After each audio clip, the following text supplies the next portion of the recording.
Hello दोस्तों आप सभी को मेरा राम राम। दोस्तों स्वागत है आपका अपने नए वीडियो में। दोस्तों चलिए आज हम आपके लिए फिर से रेलवे का नया नोटिफिकेशन लेकर आ चुके हैं। जी हाँ दोस्तों, आपने सही सुना, रेलवे का नया नोटिफिकेशन। दोस्तों आप सभी को पता है कि अभी रेलवे के द्वारा अपने अपने क्षेत्र में अपने वैकेंसीज को लेकर नोटिफिकेशन जारी किया जा रहा है। तो दोस्तों उसी के तहत अभी अभी हाल ही में सेंट्रल रेलवे मुंबई ने भी अपना 2424 पोस्टों के लिए नोटिफिकेशन जारी कर दिया है। तो दोस्तों आज के वीडियो में हम उसी नोटिफिकेशन को लेकर चर्चा करेंगे कि जो रेलवे ने नोटिफिकेशन जारी किया है उसका क्या क्या क्राइटेरिया है, कौन कौन उस फॉर्म को भर सकता है, उसकी लास्ट डेट कब है और उसको भरने का तरीका क्या है। तो दोस्तों आज के वीडियो में हम संपूर्ण जानकारी का अध्ययन करेंगे कि किस प्रकार से फॉर्म भरना है। तो दोस्तों आप जुड़े रहिए और बिना स्किप किए पूरा वीडियो देखिए ताकि आपको एक एक चीज़ अच्छे से समझ में आ सके। और दोस्तों चलिए हम बिना टाइम वेस्ट किए चलते हैं नोटिफिकेशन पर और देखते हैं कि क्या क्या रेलवे ने उसमें दे रखा है। तो चलिए चलते हैं। तो दोस्तों आप ये देख सकते हैं, ये रेलवे का नोटिफिकेशन है जो सेंट्रल रेलवे मुंबई के द्वारा हाल ही में जारी किया गया है। और दोस्तों इसमें आप सबसे ऊपर हेडिंग में देखेंगे तो आपको यहाँ दिखेगा ब्लू लाइन में इंगेजमेंट ऑफ अप्रेंटिस। जी हाँ दोस्तों, अप्रेंटिस, यह जो वैकेंसी है वो अप्रेंटिस के लिए है। तो जो भी कैंडिडेट अप्रेंटिस में एग्ज़ाम में जाना चाहते हैं वो ये फॉर्म भर सकते हैं।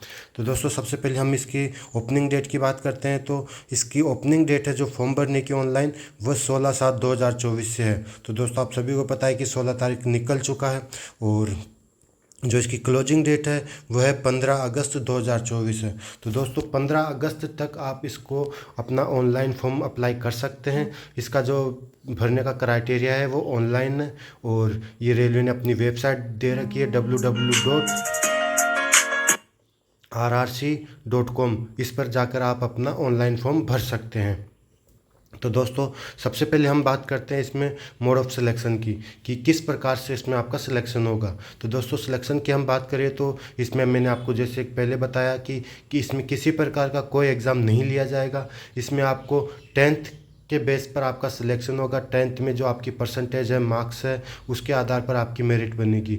और अगर आपने 10th के साथ ITI भी कर रखा है तो आपको ITI के भी नंबर इसमें जुड़ेंगे। अर्थात दोनों को मिलाकर जो आपकी परसेंटेज बनेगी, जो आपके मार्क्स आएंगे, उसी के आधार पर आपका इसमें फाइनल सिलेक्शन किया जाएगा।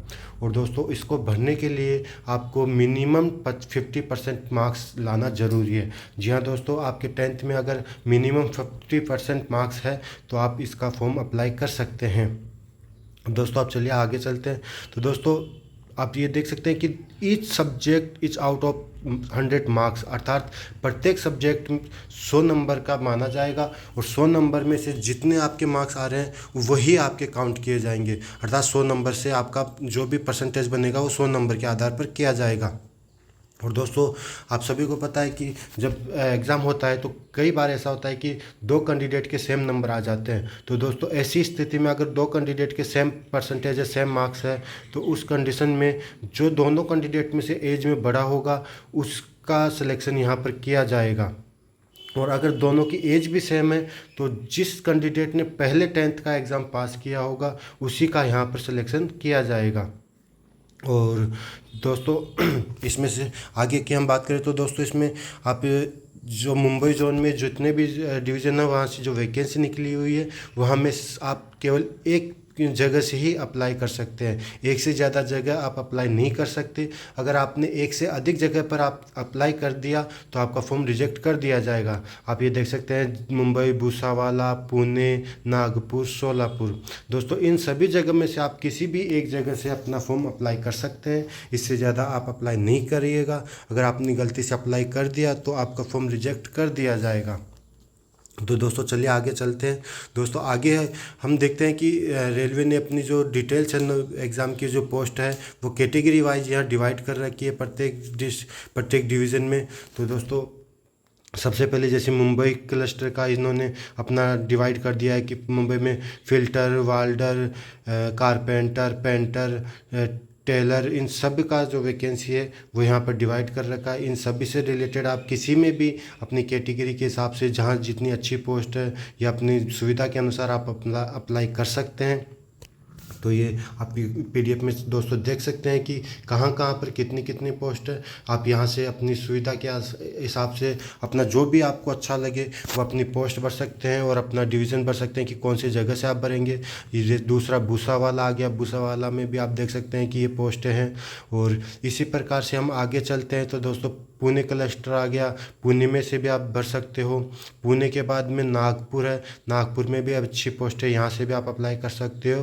और सोलापुर। तो दोस्तों ये पाँचों छः जो 5-6 जगह है, इनमें से आप किसी भी जगह अपनी सुविधा के हिसाब से अप्लाई कर सकते हो।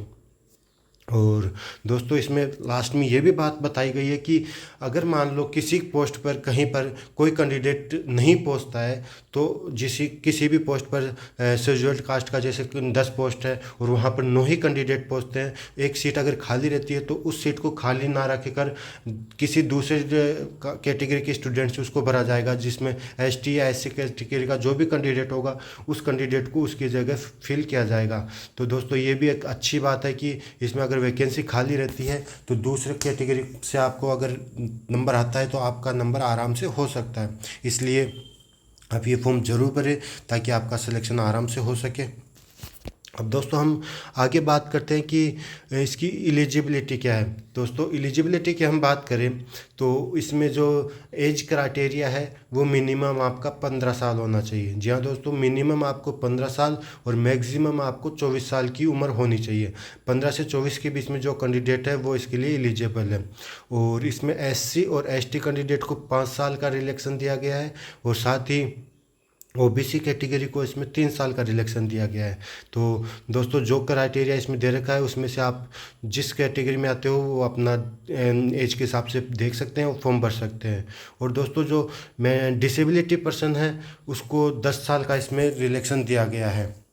तो दोस्तों एज भी अच्छी है। जो युवा लड़के हैं जिनको रोज़गार की तलाश है वो ये फॉर्म आराम से भर सकते हैं, उनके लिए एक अच्छा मौका है। तो दोस्तों ये फॉर्म वो ज़रूर भरें। अब दोस्तों एज के बाद में हम आगे चलते हैं तो आगे हम बात करते हैं कि जो एसटी एससी ओबीसी कैंडिडेट हैं वो अगर अपनी कैटेगरी का लाभ उठाना चाहते हैं तो उनको अपना जो कास्ट सर्टिफिकेट है वो यहाँ पर अपलोड करना होगा। जी हाँ दोस्तों, आप जब भी फॉर्म अप्लाई करेंगे तो आप रेलवे ने जो फॉर्मेट दे रखा है अपनी पीडीएफ में उसी फॉर्मेट में आपको अपना कास्ट सर्टिफिकेट अप्लाई करना होगा, तभी आपको इसका लाभ मिल पाएगा। अब दोस्तों इसकी जो मिनिमम एजुकेशन क्वालिफिकेशन है उसकी बात करें तो दोस्तों इसकी जो मिनिमम क्वालिफिकेशन है वो 10th पास है। जी हाँ दोस्तों, जिस कैंडिडेट ने 10th पास कर रखी है वो इसके लिए एलिजिबल है। अगर 10th से आगे उसने 12th भी कर रखी है तो भी वो फॉर्म भर सकता है। और दोस्तों इसका जो मिनिमम परसेंटेज मार्क्स है वो 50%। जी हाँ दोस्तों, आपको 10th में मिनिमम 50% मार्क्स लाना ज़रूरी था। अगर आपके 10th में 50% से मार्क्स कम है तो आप इसके लिए एलिजिबल नहीं है, आप वो फॉर्म नहीं भर सकते। तो दोस्तों ये तो हो गया इसका मिनिमम क्वालिफिकेशन। अब बात करते हैं इसके पेमेंट ऑफ फीस की। जब आप अप्लाई करेंगे ऑनलाइन तो आपको 100 रुपये इसका पेमेंट फीस जमा करवाना होगा, जो नॉन रिफंडेबल है, अर्थात वो आपको वापस नहीं मिलेंगे। तो दोस्तों ये हो गया फीस। अब चलते हैं बात करते हैं कि कैसे इसको अप्लाई करना है। तो दोस्तों इसको अप्लाई करने का मैंने आपको ऊपर भी बताया था कि इसको अप्लाई करने के लिए आपको ऑनलाइन अप्लाई करना होगा। आप घर बैठकर इसका घर से अपने कंप्यूटर से मोबाइल से ऑनलाइन अप्लाई कर सकते हैं। रेलवे ने अपनी वेबसाइट दे रखी है यहाँ पर, इस वेबसाइट पर जाकर आप अपना फॉर्म अप्लाई कर सकते हैं। और दोस्तों दूसरी बात करते हैं कि जब भी आप फॉर्म अप्लाई करेंगे ऑनलाइन तो दोस्तों आपको अपना फॉर्म भरते समय अपना नाम, फादर्स नेम, अपनी डेट ऑफ बर्थ और जो भी आपकी डिटेल्स है वो एक एक चीज़ अच्छे से देखकर सही सही से भरना है। क्योंकि डॉक्यूमेंट्स वेरिफिकेशन के समय अगर आपने फॉर्म ऑनलाइन करते समय गलत भर दिया और डॉक्यूमेंट्स वेरिफिकेशन के समय आपको उसमें दिक्कत हो सकती है, क्योंकि डॉक्यूमेंट्स वेरिफिकेशन के समय वो चेक किया जाता है। इसलिए आपको एक एक चीज़ सही से भरना है। और दोस्तों आपको अपना मोबाइल नंबर और ईमेल आईडी जो भी है वो एक्टिव नंबर देना है, ताकि आपको रेलवे के द्वारा जो भी मैसेज या नोटिफिकेशन आए आपको प्राप्त हो सके। और दोस्तों इसमें आपको जो फ़ोटो लगानी है वो 3 महीने से पुरानी नहीं होनी चाहिए, 3 महीने के अंदर अंदर की फ़ोटो होनी चाहिए। और दूसरी बात करते हैं कि जब आप फॉर्म अप्लाई करेंगे तो इसके साथ कौन कौन से डॉक्यूमेंट्स लगेंगे। तो दोस्तों डॉक्यूमेंट्स की हम बात करें कि क्या क्या डॉक्यूमेंट्स अपलोड लगेंगे, तो दोस्तों ये आपको जो आपके डॉक्यूमेंट्स है वो स्कैन करके आपको फॉर्म भरते समय ऑनलाइन अपलोड करने हैं। तो दोस्तों उसमें सबसे पहले हम बात करते हैं कि सबसे पहले आपका डॉक्यूमेंट्स है वो 10th का लगेगा। जी हाँ दोस्तों, 10th की आपकी मार्कशीट या सर्टिफिकेट जो भी है वो आपको अप्लाई ऑन इस पर अपलोड करनी है। उसके बाद में आपको डेट ऑफ बर्थ के लिए भी 10th की ही मार्कशीट चाहिए। और इसके अलावा आपने कोई ITI कर रखा है या कोई अलग डिग्री कर रखी है इलेक्ट्रिक, तो उसका भी डिग्री का आपको यहाँ पर सर्टिफिकेट अपलोड करना होगा। और आपको एज रिलेशन लेना है या कैटेगरी का लाभ उठाना है तो आपको अपना जो कास्ट सर्टिफिकेट है वो भी आपको यहाँ पर ऑनलाइन अपलोड करना होगा। और दोस्तों अगर आप डिसेबिलिटी पर्सन है तो आपका जो भी डिसेबिलिटी सर्टिफिकेट है उसको भी अपलोड करना होगा। और अगर आप एक्स सर्विसमैन हैं तो आपको एक्स सर्विसमैन के लिए डिस्चार्ज सर्टिफिकेट और सर्वेंट जो भी सर्टिफिकेट है वो आपको यहाँ पर अपलोड करना होगा। अगर ये सब आप अपलोड करते हैं तो आप इसके लिए इस सुविधा का लाभ उठा सकते हैं। अब दोस्तों हम बात करते हैं कि फॉर्म भरने के बाद में जो आपका ट्रेनिंग होगा उसमें क्या है। तो दोस्तों आपको पता है कि ये अप्रेंटिस के लिए, तो इसमें आपको मिनिमम 1 साल का ट्रेनिंग कराया जाएगा। और ट्रेनिंग के दौरान आपको 7,000 रुपये पर मंथ आपको सैलरी के रूप में दिया जाएगा। 1 साल से ऊपर अगर आपकी ट्रेनिंग होती है तो आपको उसमें 10% का इंक्रीमेंट दिया जाएगा। और अगर 1 साल से ऊपर अर्थात 2 साल से ऊपर आपका ट्रेनिंग पीरियड चलता है तो आपको दूसरे साल के लिए 15% इंक्रीमेंट दिया जाएगा। तो दोस्तों ये ट्रेनिंग के समय जो आपको फीस मिलेगी, सैलरी मिलेगी वो है। और दोस्तों रेलवे ने यहाँ पर सीधा सीधा बोल रखा है कि जब भी आपकी ट्रेनिंग होगी तो उसके लिए आपको रेलवे की तरफ से कोई सुविधा नहीं मिलेगी, हॉस्टल वगैरह रहने की सुविधा नहीं मिलेगी। उसके लिए आपको खुद से अपना रूम किराए के लिए अरेंज करना होगा, खाना पीना रहना जो भी है वो आपको खुद से अरेंज करना होगा। और दोस्तों आगे चलते हैं तो आगे बात करते हैं हम मेडिकल फ़िटनेस की। तो मेडिकल फ़िटनेस के लिए रेलवे ने अपने नोटिफिकेशन में PDF में दे रखा है एनेक्सरी 7। तो दोस्तों आपको एनेक्सरी 7 निकाल कर उसको अब किसी भी मान्यता प्राप्त सरकारी हॉस्पिटल से उसको भरवाना है, उसको फिल करवाना है। उस पर गजेटेड ऑफिसर के डॉक्टर जो भी गजेटेड डॉक्टर ऑफिसर है उस पर साइन करवाने हैं। तो दोस्तों यहाँ पर उसने दे रखा है कि assistant surgeon of central state hospital, इससे नीचे का आपका जो भी मेडिकल सर्टिफिकेट है वो नहीं होना चाहिए। अर्थात इससे ऊपर का आप करवा सकते हैं लेकिन इससे नीचे का आपका सर्टिफिकेट वैलिड नहीं होगा।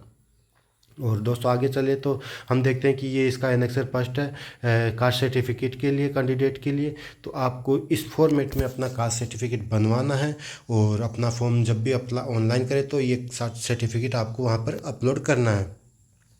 और अदर बैकवर्ड OBC के लिए दोस्तों OBC के एनेक्सर सेकंड का जो फॉर्मेट है वो आपको बनवाना है, वो अपलोड होगा। और जो डिजेबिलिटी सर्टिफिकेट है, जो है डिजेबल कैंडिडेट है, उसको एनेक्सरी 3 का फॉर्मेट तैयार करके अपना सर्टिफिकेट अपलोड करना है। इसी प्रकार दोस्तों ये आगे भी सर्टिफिकेट दे रखे हैं तो ये सब आपको भरवाना है, इसको निकलवा के प्रिंट और इसको कंप्लीट करके जमा करवाना होगा। तो दोस्तों ये तो था सेंट्रल रेलवे का नोटिफिकेशन जो रेलवे ने जारी कर रखा है अप्रेंटिस पद के लिए। तो दोस्तों जो भी कैंडिडेट 10th पास है और अपने रोजगार की तलाश में है वो कैंडिडेट अप्रेंटिस का फॉर्म जरूर भरें, क्योंकि आप सभी को पता है कि रेलवे में अप्रेंटिस के पद के लिए 1 साल की ट्रेनिंग के बाद में उसको परमानेंट करने का ऑप्शन होता है। और जो भी वैकेंसी आती है रेलवे के NTPC के द्वारा, ग्रुप D के द्वारा, तो उनको जो अप्रेंटिस कैंडिडेट है उनको अलग से क्राइटेरिया दिया जाता है, उनको अलग से एक आरक्षण दिया जाता है जिससे उनको काफ़ी फ़ायदा होता है। तो दोस्तों जो भी कैंडिडेट 10th पास है वो ये फॉर्म ज़रूर भरे, इसके लास्ट डेट का इंतज़ार ना करें, जल्दी ही फॉर्म भरें। इसकी फ़ीस भी कम है और ट्रेनिंग एरिया भी कम है। तो दोस्तों बस आज के वीडियो में यही बता रहा था। तो दोस्तों 15 तारीख से पहले फॉर्म ज़रूर भर दीजिएगा। अब दोस्तों वीडियो कैसा लगा आपको वो वीडियो जैसा कैसा लगा आपको कमेंट करके ज़रूर बताइए। और वीडियो अगर आपको अच्छा लगा हो तो प्लीज़ दोस्तों चैनल को लाइक करें, शेयर करें और सब्सक्राइब करें। थैंक यू, धन्यवाद, राम राम, जय हिंद।